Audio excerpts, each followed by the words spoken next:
Моќ на народот, тоа е она што јужноафриканскиот претседател Рамафоса го вети во неговото последно обраќање за состојбата на нацијата, среде најголемите прекини на струја во земјата досега. Но тамошните жители велат дека тоа било празно ветување, откако судот во април пресуди против користењето независна компанија за соларна енергија, за да се намалат прекините на електрична енергија. Судот рече дека градот Франкфурт во договор со компанијата не следал голем број технички и правни прописи. Сега жителите и собствениците на бизниси ќе се соочат со нови долги рестрикции, додека делови од соларните фарми што ги користеа ќе бидат затворени. We are very disappointed about the judgment. Многу сме разочарани од пресудата. Се уште веруваме дека тоа е навистина неправедно, зашто интересот на заедницата не беше земен предвид. Ни треба одржлива електрична енергија за целиот наш регион по прифатлива цена за сите. Судската пресуда значи дека независниот производител на електрична енергија нема да може да спроведе собствен распоред за прекини за да го олесни оптоварувањето на собствените капацитети.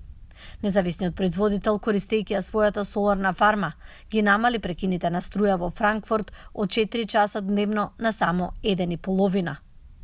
Локалните собственици на бизниси, како што е Малерато Моцоенинг, велат дека подолгите прекини се погубни за малите бизниси во област каде што невработеноста е повисока од националниот просек. Кога нема струја, нема сигнал за интернет. Значи тоа се последиците што навистина ги чувствуваме сега и не можеме да работиме изолирано како бизнес. Извршниот директор на компанијата Крис Бош вели дека судската одлука не само што покренала прашања за регулативите и законите, туку истакнала и поголем проблем.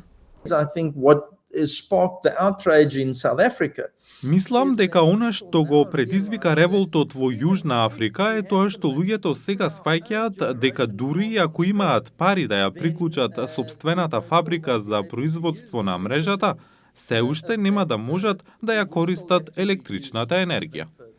Во соопштението, Еском рече дека ја поздравува пресудата, додавајќи дека ги охрабрува независните производители на електрична енергија да помогнат во ублажувањето на ефектите од прекините на струја во Јужна Африка, доколку ги почитуваат прописите.